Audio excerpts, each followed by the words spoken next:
scenarij v tej sezoni. Zaenkrat vas nagovorila v slovenščini in potem bo Ana Jelnika, ki je profesor Allender je tudi povabila, prišla v angleški jezik. No, skratka, jaz bi vam povedala samo nekaj kratkega in sicer, da imamo zdaj letake, ki smo jih pripravili za celo sezono.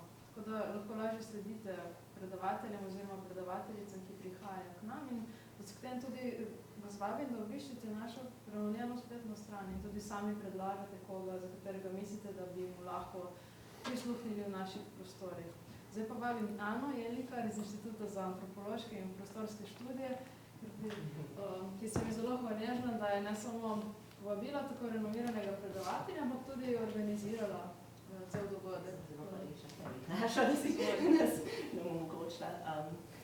No, to sem počešljena, da lahko danes predstavim Tima Allenderja and I'll switch straight to English and welcome our guest today, Tim Allender, who's come all the way from Australia in a manner of speaking and he's going to spend, well, he's spending a few weeks in Europe and I think we've just taken him out of the British Library in London. So thank you so much for making of your time and giving us your time to come and talk to us today. And Tim is professor and chair of history and curriculum at the University of Sydney, the author of numerous books, many articles. And in fact, his presentation today is going to be based on his latest publication, freshly minted, I guess, from the press straight, Empire, Religiosity, Convent Habits in Colonial and Post-Colonial India. And I love the play on the word habit. For those of you who might not know in English, habit, of course, refers also to the religious dress of Catholic women. Religious as in academic parlance, but more commonly known as sisters or even nuns. This book focuses on female Roman Catholic missionary work and its complex interactions in the British colonial imperium and its aftermath in India, which is pre- and post-1947, and the findings of which are based on extensive fieldwork, kind of combined approach of archival research and oral history.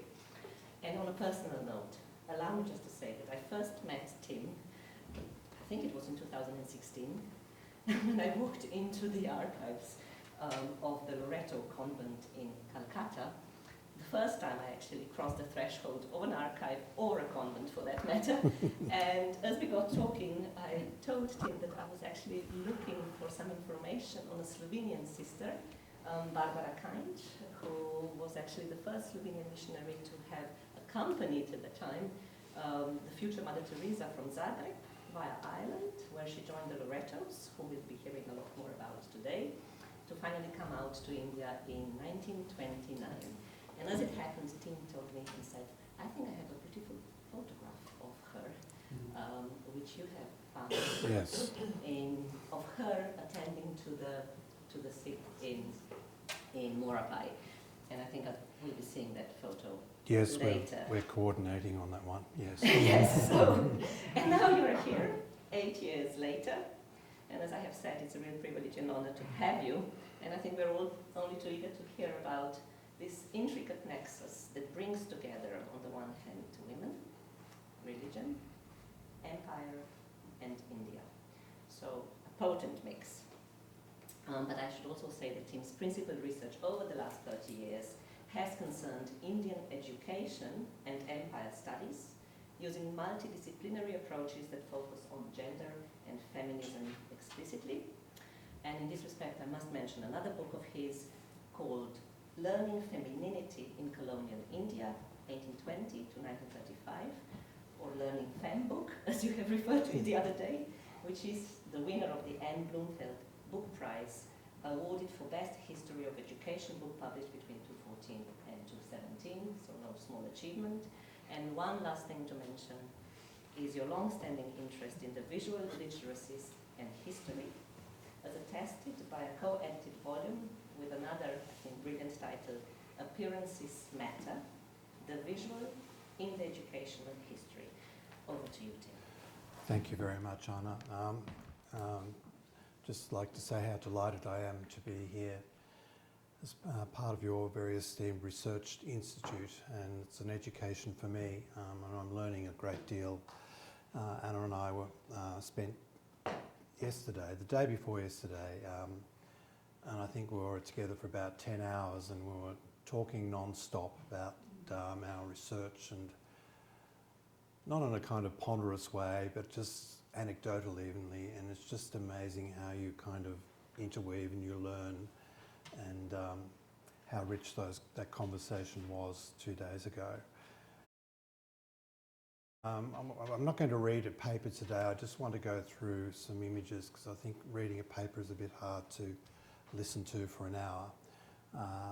And I hope I can make the connective commentary as we go through these images. It's a bit weird, me really studying. It's funny where research leads you, because I'm a Protestant. Well, I was of a Protestant background, obviously male, white, middle-aged, all this sort of counter-positioning of, say, someone looking at, you know, Indian females, Roman Catholics, underprivileged, and it's just a bit of a sort of a life journey almost, because I have been working on this for quite a while. I was part of a research forum in Kolkata way back in 2010, and I just was getting a little bit tired, so I thought I'd go for a walk around Kolkata, and I came across a Loreto convent, and just immediately sort of fascinated me all the juxtapositions involved in women religious, or nuns or sisters, whatever you like to call them, walking around in the modern landscape of Kolkata. You know, how could they be there? How do they make sense of their place today, and and how did they view themselves? So another couple of years passed, and then it was the research really involved, believe it or not, 4 research trips to Kolkata.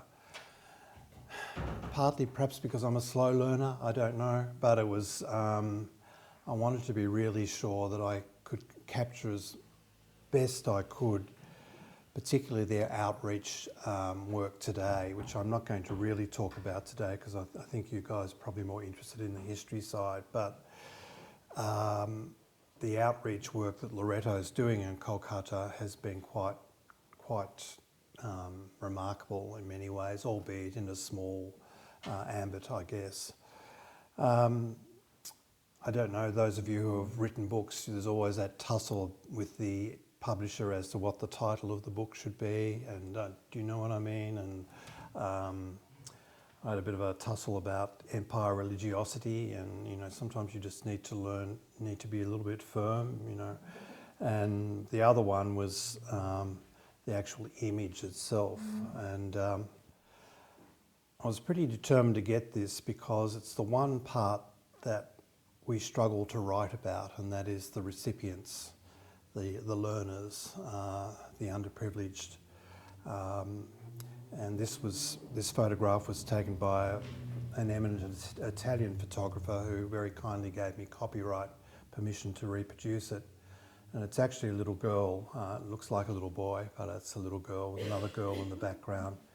And they are known as rainbow children who have been rescued from the street and have been brought into the school, the main school, and they are allowed to live on the rooftop during the night time as well as during the day, to protect them from all sorts of malfeasance, particularly being trafficked. Some terrible stories. And Kolkata is a pretty grim place. It is around many places in the world, but Kolkata particularly. So I kind of wanted to just sort of dip my lid to the recipients, if only to be able to give them an image without really being able to find a means to talk deeply about their experience, although the book does include interviews with past Loreto students in the middle part of it as such. I suppose I should just say a little bit about the context of India and its colonial spaces, because obviously Loreto and as a a Western religious outfit. It's come to India through the colonial phase. And I just want to begin with by looking at a few sort of layers of context that you have to work through to fully understand where they're coming from, at least to begin with. And many of you will know this history, but I just want to reinforce it just in case. India is, of course, a subcontinent, and here I'm talking broadly now, including Pakistan and Burma, maybe even Sri Lanka. It's gone through many colonial phases. The British was just sort of more or less the last one. You would know that there was the Gupta Empire, then there was Alexander the Great, the Mughals in the north,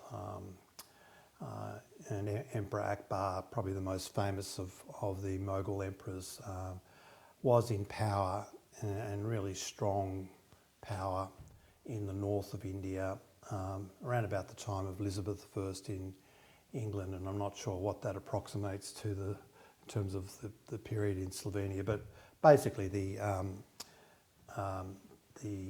later 1500s. The British are there before 1760. There's the East India Company that has a charter that's been given, that it was given a charter by Elizabeth I and then James I, but their really big push came after 1760 with Lord Clive, gradually taking over territory that had once been claimed by the French, the Danish, and particularly the Portuguese. And I want to kind of just focus on the Portuguese a little bit because it has significance for this latest story. Can you all hear me okay? Am I speaking loudly enough? I tend to mumble sometimes, you know, so just do this and I'll speak up more loudly. All of these colonial phases are pretty superficial. They don't really reach deeply into the Indian domain. It's many languages, it's many religions, it's many gods. But that colonial overlay is sort of a little bit like waves of foreign intervention, and in a way India has become used to the idea of foreign influences, if I can put it that way, except with the last 15 years with Modi sort of pushing back Hindu nationalism, and that's another whole story.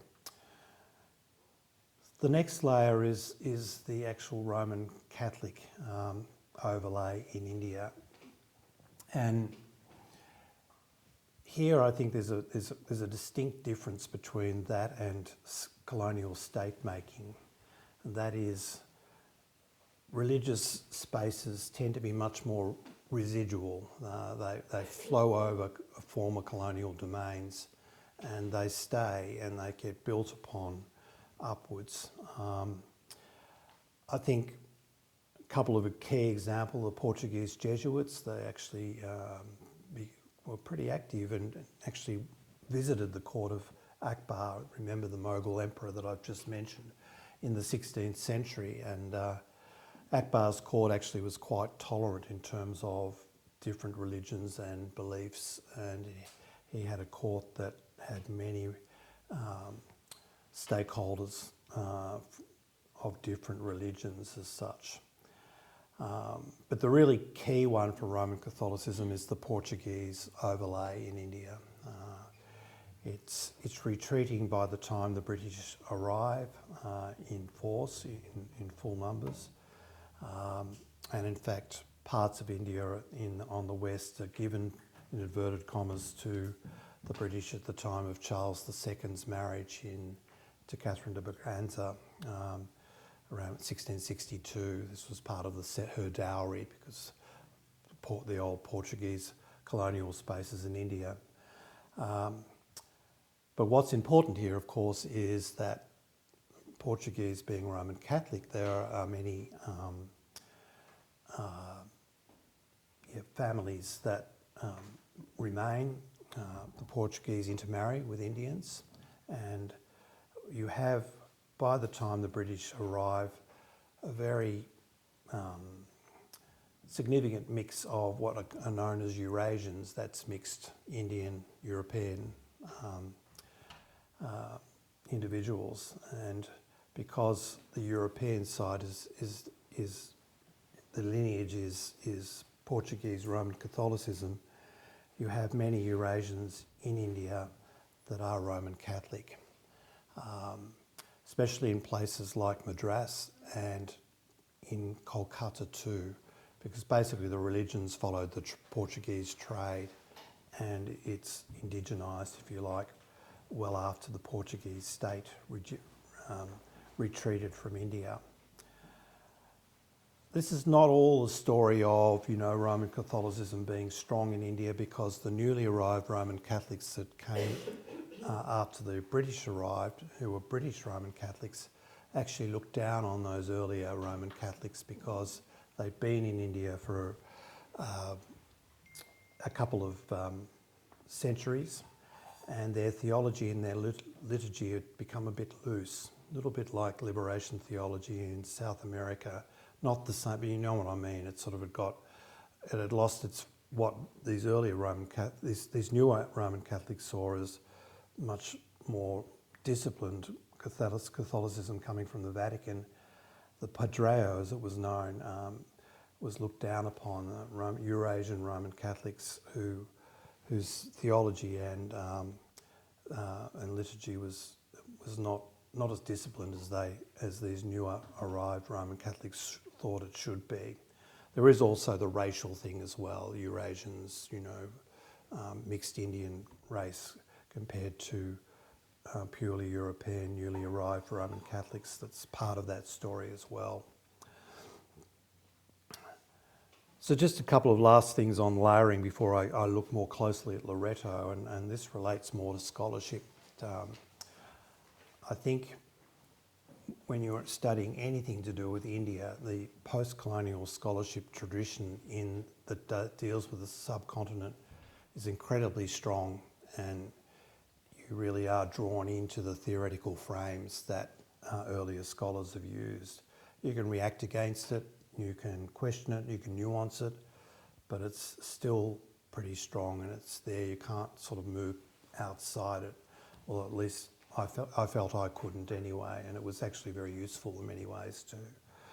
Another issue is that given this post-colonial scholastic domain, it's really hard to talk about biography, individual women religious, and other histories in other parts of the world do talk in a way that's much more focused on superiors, the leaders of orders, what they did, what they thought. In India, that's much harder to sort of bring off in a convincing way, and I don't think I really wanted to do that. I think I wanted to just get a stronger sense of what the dynamic was and how they, as orders, made their space in India so different from anything to do with Europe or any other part of the world as well. You have, of course, annals to look at, and I think that they are often quite dry. They're probably Vatican derived in terms of maybe unconsciously, but they're written as sort of history documents, if you like, but in a way that it's going to sort of fit within Vatican normalising sort of mentalities as such. So they're often not very satisfying to read, except for basic content, I suppose, or facts, if I can put it more crudely. But one thing I have found when I've been researching is that cross-disciplinary approaches really do help here in terms of looking outside the text, particularly if it becomes a bit thin in the archive, to look at visual cues, semiotic cues, cues around space. And whilst I didn't want those theoretical domains to dominate too much the book, I did find it quite useful to get a bit more of a sense of what was happening in this colonial period in these religious orders. But as Anna says, I'm going to focus on Loreto and Kolkata to go a little bit more deeply now, and this is sort of unavoidable in a way. It's very hard to talk across India, all religious orders, and still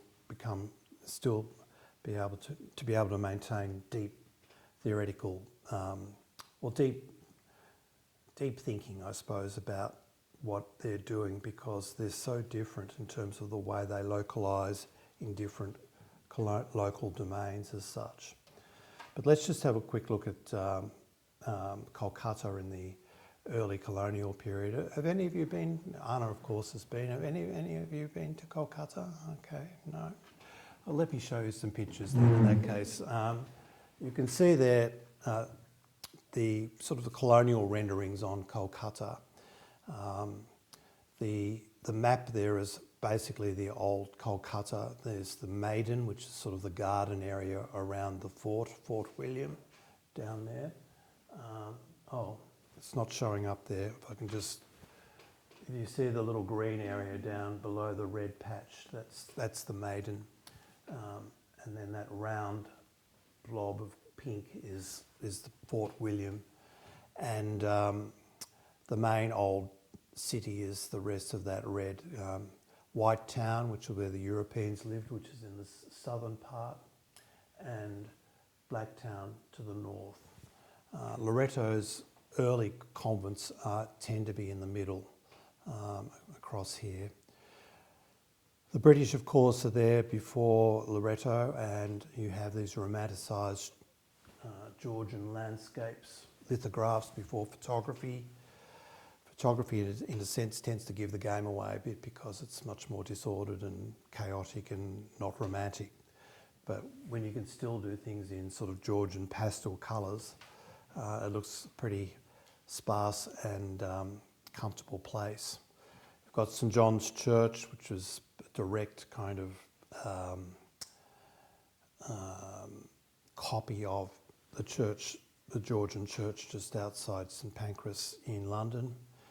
And one of the most beautiful spots that you can still go to is Park Street Cemetery, which sounds a bit morbid, but it's probably the most unspoilt Georgian cemetery in the world.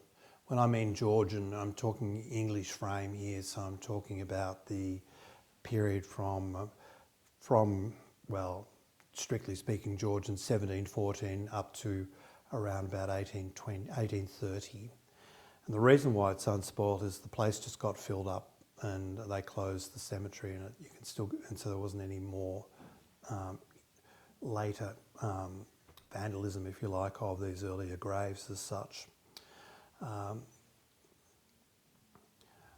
In terms of women religious, in the book I talked about them as being the strange products of empire because they don't sort of completely fit with the British idea of what colonials should be in India, let alone females in colonial India. But just some basic things about Loretto when it arrived first as an order. It began in Kolkata, the first female religious orders in 1841, which was Loretto, so it's reasonably early on. It's subject to a lot of Vatican and Episcopal oppression early on. They followed the Jesuits. The Loretto were quite closely aligned to the Jesuits in Europe. And the Jesuits themselves were quite annoying to the British, very anti. They tended to do things the British didn't like going out and educating the very poor out in the countryside, the very people that the British weren't that interested in.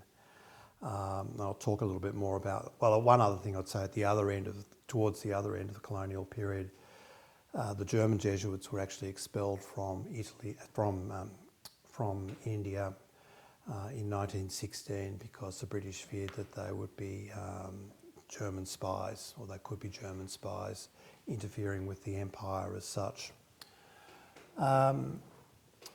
You can see there a picture which is actually at Maurepai, which is a village settlement that Anna will know, and it's on the in the Sundarbans, which is sort of the Ganges Delta before you get to the Bay of Bengal. It's subject to a lot of flooding, but there you have, if you can just make it out, it's a little small there. You've got Loretto Sisters on the Bank and Daughters of Sudan there as well, and I'll talk about them shortly. And you've got the Jesuit priests, either looks like they're departing to me rather than arriving, but on the canal, arriving at that convent domain in Maurepas as such. As for Loreto, though, they are forced to do things that are part of empire. They do have eugenic and racialised agendas, and they share those with the Raj. Remembering that most of Loreto's clientele early on are these Roman Catholic Eurasians that I spoke about. There's quite a lot of orphan trading, which I'll talk about too in a moment. But they also developed very clever undercover strategies to reach the very poor, rather like the Jesuits. The British would have preferred them not to do that, and they did take measures to prevent this, but they didn't really work. And one of the other key areas, as I've just mentioned, is to get around these racial structures of the British Raj. They form a group called the Daughters of Sudan, which is a group of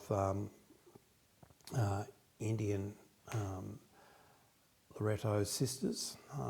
They are separate from the main order, and the reason being is that the British wouldn't allow the main order or to have Indians in their novitiates. They were worried that this would somehow disrupt the colonial agenda. The novitiates, of course, are the places where the initial training happens for those that want to enter the order. So Loreto actually, it established its own sub-order of Indians, and technically they were kind of not in breach of this colonial rule. I think the other thing to keep an eye on here is that when we look at the Loreto story, as I expand upon it, we start to see them moving away from the agendas of the Raj, and they eventually decouple from empire. And that's one of the reasons why many of them were allowed to stay on after partition in 1947. Okay, so are there any questions so far on those dot points that I haven't quite explained properly? Because I might be just glossing over stuff that perhaps I should say something about eugenics. Would you like me to say something about that? What do I mean by that? Yeah. You would know, of course, that this is sort of a forerunner to the Aryan race idea, but it's developed by a guy called Herbert Spencer, who's British. Basically the idea around what used to be called social Darwinism, whereas you have the survival of the fittest in a hierarchy of species. In the animal world, you have this bogus parallel being made with different human races, saying that they are in various stages of human development, if you like. So of course you had the Anglo-Saxons up the top, then you had Southern Europeans, then you had Asians, Africans, Australian First Nations people, and sometimes they were really cheeky and they put the Irish right down the bottom. It was completely bogus, but the idea was that you could develop colonial policies that kind of cleansed the human gene pool of nasties, if you like. We had it in Australia when we built the Harbour Bridge, which is a major bridge in Sydney. One of the arguments for it was that we would be able to demolish all of the slums around the approaches to the bridge, and this somehow would make the Australian gene pool more robust and more, it's a very weird policy, a weird theory, but that, and of course it justifies empire, doesn't it? If you've got these lesser races, then they need to be civilised and all that sort of thing. In the Indian context, this happens particularly in Kolkata around children in slums. Roman Catholics developed this policy of child rescue, which it does around the world. We have stolen generations in Australia, First Nations people forcibly taken from their parents and being brought up in the cities, adopted by European families. The same in a way in India. Children, Eurasian children, forcibly taken, very poor Eurasian children in poor Eurasian families, taken away from the slow dance of Kolkata, as it was called, and put in educational institutions about 200 miles away. And the state doing this, was very much a eugenics-driven policy. Roman Catholics were caught up in this. Roman Catholics didn't have eugenics in mind so much as child rescue more generally, because the British wanted to rescue Eurasians. Roman Catholics wanted to rescue, in inverted commas, anyone, including Indians, especially Indians perhaps. And what happens is that the British say, well, to Roman Catholic orders, well, we're not funding you very much, we don't like you very much, but we would like you now, though, to set up convents in places like Asansol, which is just outside of, it's 200 miles almost due west of Kolkata. And with eugenics, it's strangely, it's the one colonial policy that treats females, perversely females and males the same, because it's about race and genes. So females and males are caught up in this. So the Jesuits are setting up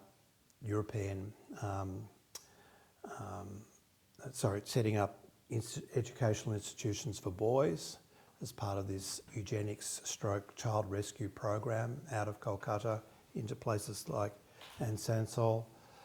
Then, of course, the approach needs to be made to religious orders like Loreto.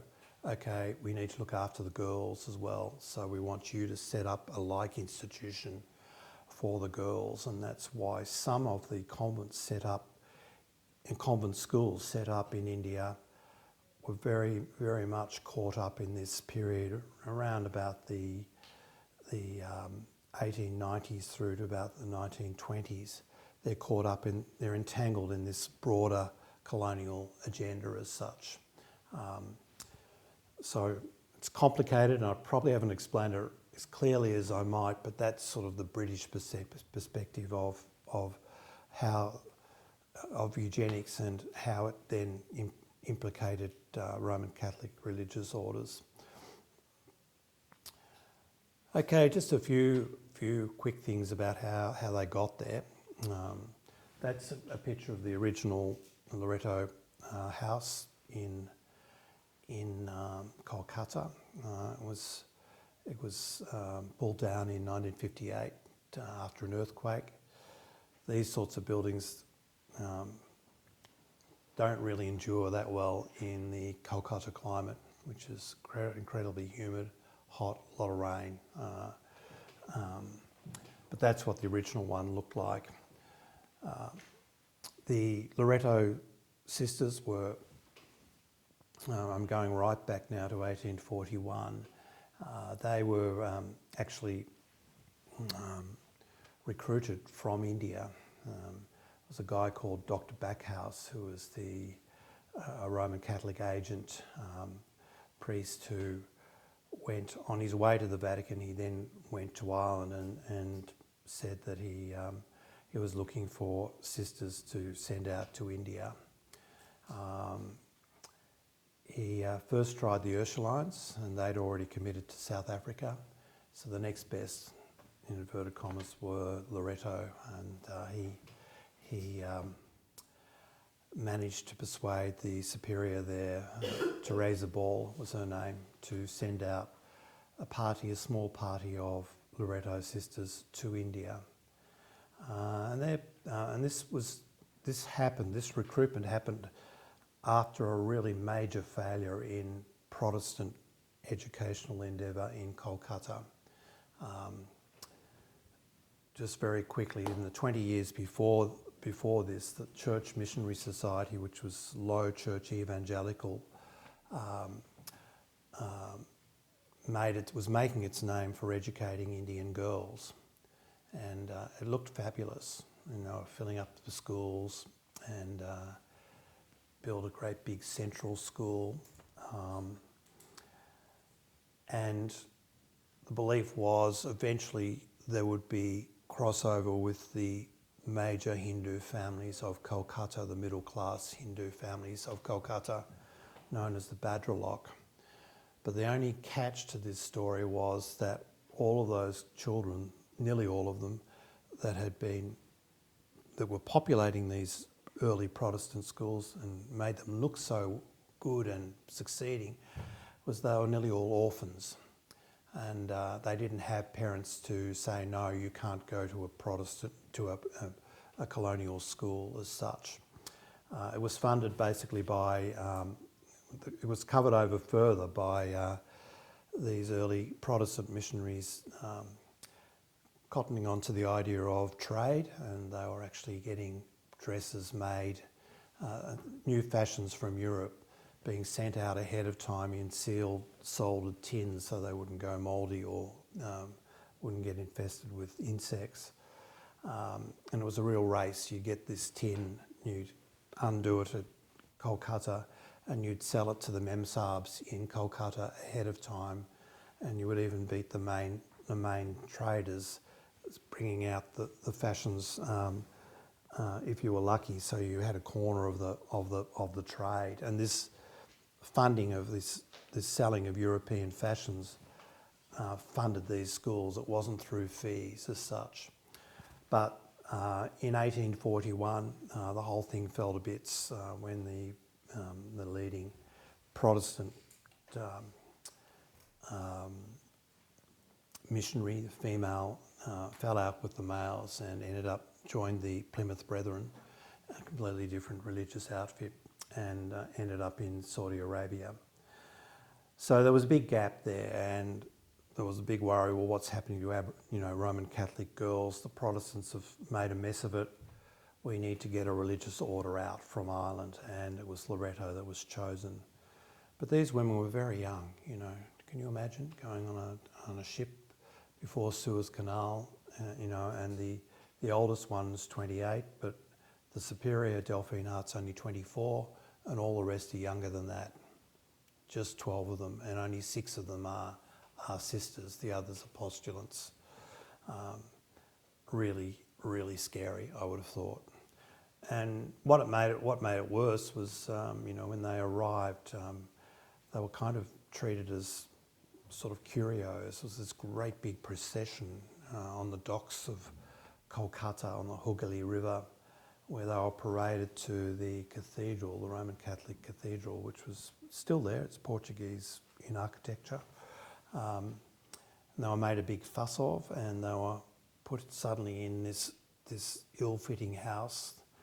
It was the former governor's summer residence, and it was completely unsuited to monastic life. It had huge living spaces, lots of servants, and even ayahs, personal servants, if you like, that were assigned to these women religious.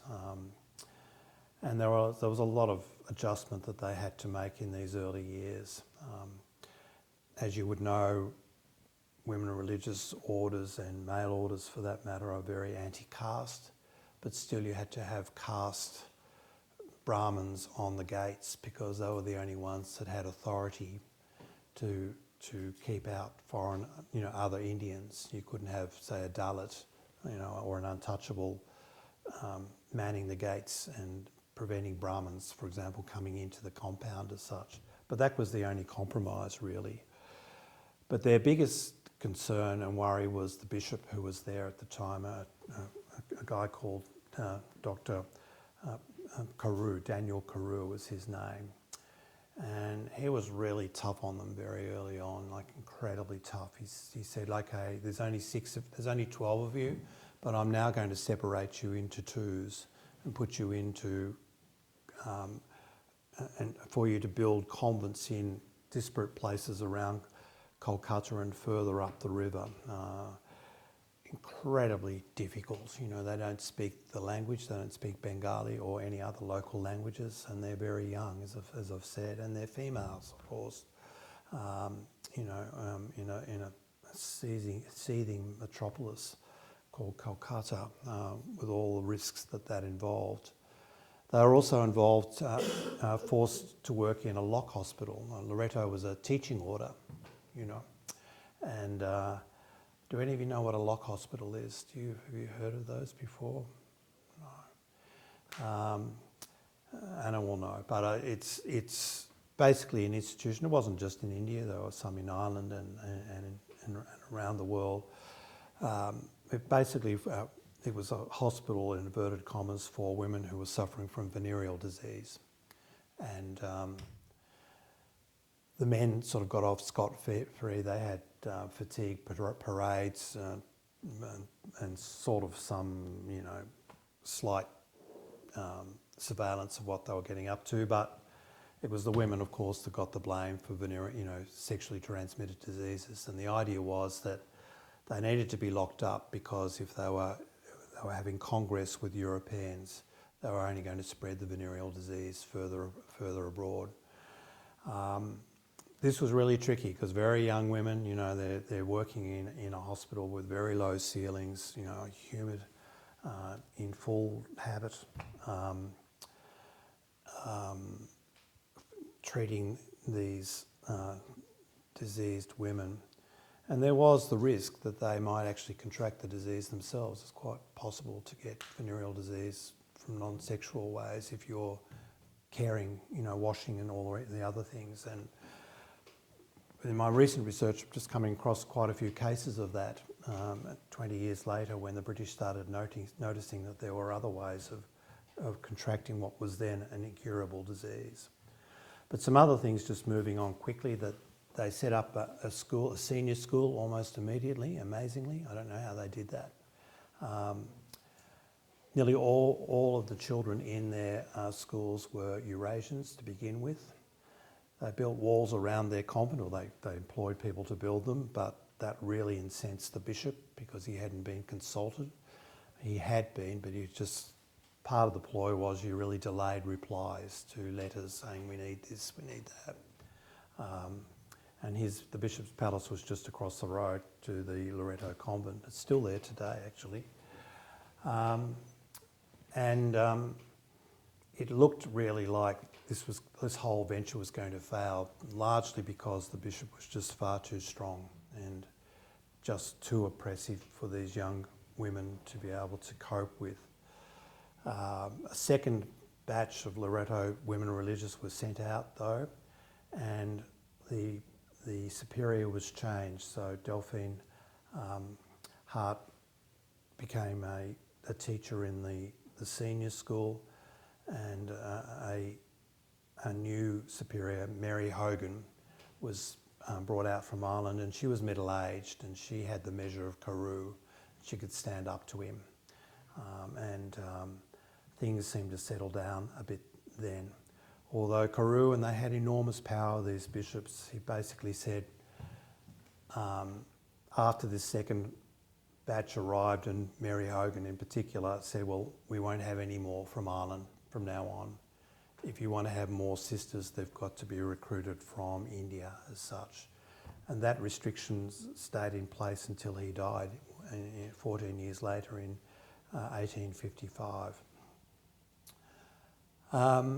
Just some risks. We know, like in India, the deaths through disease. And there are accounts of some of these early sisters. They're fine in the morning. They feel a bit ill in the afternoon. They're dead in the evening. It's that quick. You know, it's frightening. And there's one particular case where one of the sisters had been told to leave the order by Carew, and the sisters were very, very unhappy about this. And on that day, she caught cholera, and she was dead by the next morning. And they defied the bishop by burying her in her full habit and not removing her from the order as such. Some terrible stories though, and quite sad. When they move out to other convents, there's places like Ranchi and Harizalabad, which are about 200 miles. They sort of form a triangle with Kolkata. The landscape at that time is just incredibly difficult. You know, you've got jungle, you've got rivers. The British are still building roads and railways, or not quite railways yet. And they're being carried on palanquins, which are just sort of like big hammocks, if you know what I mean. And sometimes if things get a bit sort of worrisome in jungles where the Indians can actually smell tigers, and you know they disappear and they leave the women religious in the middle of the nowhere, stranded sometimes for half a day until they return again. It's just incredibly tricky moving from these convents in India. So there's all those sorts of things. One key convent, and you can see it there, is a really big one there in Darjeeling, which is a hill station in about 200 miles north of Kolkata. And it's at Darjeeling, and this is the one of the few places Loreto didn't set up a place near the Jesuits. The Jesuits didn't set up in Kolkata, in Darjeeling. Incredibly risky though, because they had to take the full financial risk on this. Debt, interest rates in India are really high, and the only real collateral that they have to fund these new convents is the house at Loreto House that I just showed you earlier. That's all they've got. It's just really, really risky. But it paid off, and that convent's still there today.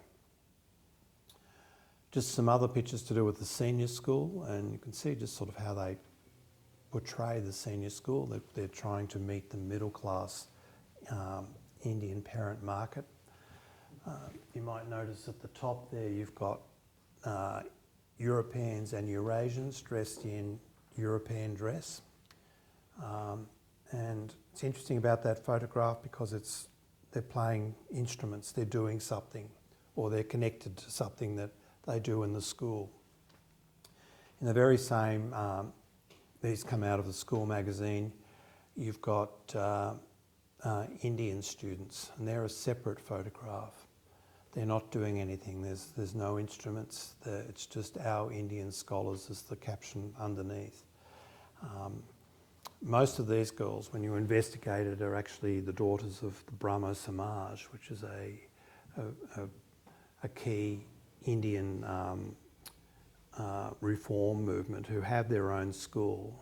It's actually reforming Hinduism, you know, getting rid of the medieval vestiges around Hinduism, including child marriage, caste, sati, widow burning, in other words. And you would think politically that they would be sending their children to their own schools, but when you look at the enrolment statistics and the names of their parents, they're nearly all Brahmo Samaj daughters. So they chose Loreto because it was seen to be a more superior education. And Loreto promotes itself as being a kind of a pretty elite institution there. You can see it there. You see the punkahs, the sort of the fans. You know, have a punka walla that's pulling the fan, you know, to keep the gals cool, you know. It's interesting there are no students in that picture, and I think it's partly because Loreto, and this is around about 1904, doesn't want to indicate to the European parent market that the enrolment is mixed race. So why not just show the elite accoutrements, if you like, of this form of schooling.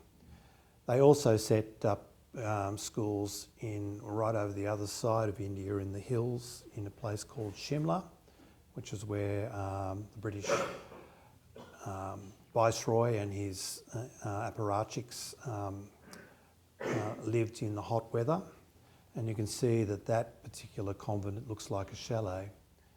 You know, they kind of, it's interesting looking at the buildings and how they kind of portrayed what they were about. They were quite adept at chiming, the architectural semiotic, if you like, signalling of that period as such. They did that quite quickly. Another one's to do with fashion. You can see there that picture on the left. That could easily be taken anywhere in the empire. You know, you can see the fashion changing. This is around about 1916, and these women are.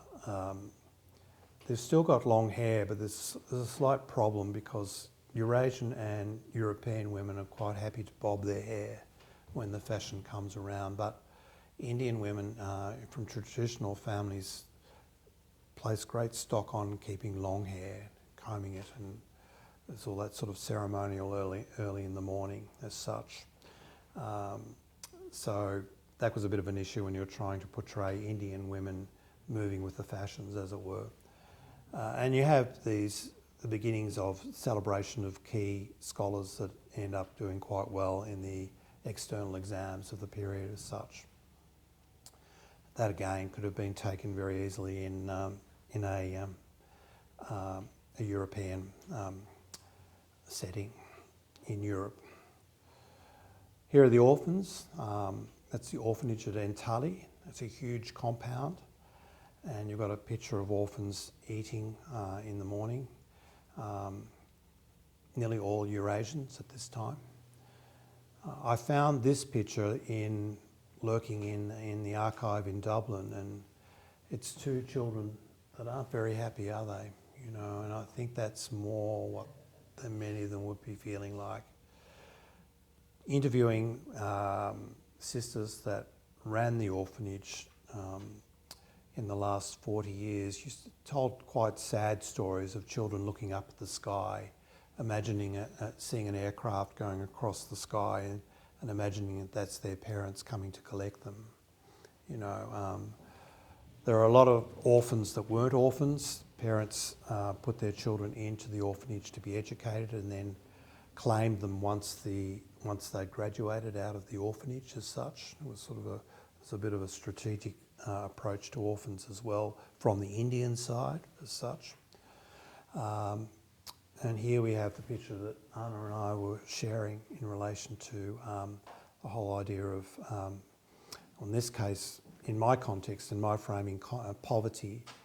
But you can see Sister Magdalena there, as we were thinking yesterday, sort of like a Pieta sculpture, caring to Indian women. But you've got orphans there. This is a big problematic here. These orphans weren't often orphans. They're actually just taken from very poor families. And there's a whole story around those. It's a bit convoluted to talk about today. But you've got Sister Magdalena with her medical dispensary in Moropai, out on the Ganges Delta, treating both men and women as such, and it became quite a major dispensary, although she had no real medical training, we think, as such. She had one conception of poverty in that outreach setting, and she found it difficult to understand why the more famous Mother Teresa, while she was still a Loreto nun, wanted to stay and treat poverty or address poverty in urban settings, and they actually saw poverty in quite different frames as such, and that was known within the order as well. Vatican II, just very quickly, the sisters I interviewed didn't really feel like the Vatican II was such a big deal where they were. They actually, I think, were visiting villages and living a slightly more open lifestyle, if I could put it in those terms, before 1962. But you can see the different pictures, the ones in Loreto's magazines before in the 1930s. They're anonymous, they're quiet, they're facing a traditional pre-Vatican II altar. and sisters out in the villages in the 1950s, a bit later on. Poor schools. Loreto is quite strategic in cross-subsidising poor schools. You'll see this photograph is quite fuzzy, isn't it? It's poor quality, and they just didn't get the brief in terms of taking, good photography to indicating what they were about. It was just, and there's not many of these photographs around actually, but that's one poor school in Loreto, which is the other stratum, of course, of Loreto outreach. Just very briefly on the last few slides here, some of the sort of cross-disciplinary elements I was talking about earlier. Loreto in Maurepai tends to mimic traditional Indian teaching. That's a very rare photograph. British rarely wanted to take photographs of traditional Indian learning in the village. You can see lots going on. An older woman is winnowing rice. The guru is out of sight, but the learners, you can see them there, and the guru there as well beside. It's pretty interesting that the daughters of Sudan especially cottoned onto this idea of part of the bringing into the classroom of Indian children into a Western classroom is to begin by teaching them outside in the same sort of thing. And it's pretty intimidating, you would imagine, if someone had, and their parents who also only knew village schooling in that format I've just mentioned, this one here, to be suddenly corralled into rows of seating with blackboards and chalk and high windows and all the rest of it. So they're quite adept at understanding this kind of transitioning that was involved in semiotic ways in getting children to into college, I suppose, or at least senior school. Just a couple of last ones here. They did develop Bengali-only speaking schools as well, and this chimed well into Loreto's bona fides now of being an Indian outfit, not one that's colonially constructed. These were boarders.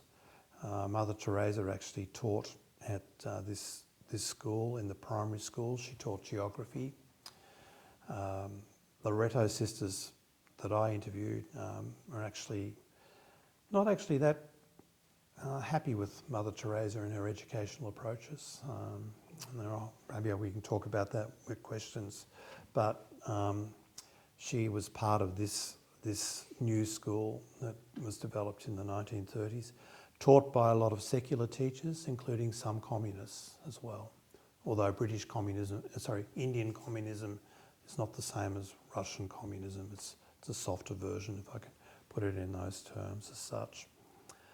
And just my last slide here, and I must stop, and thank you so much for listening to me drolling on for so long.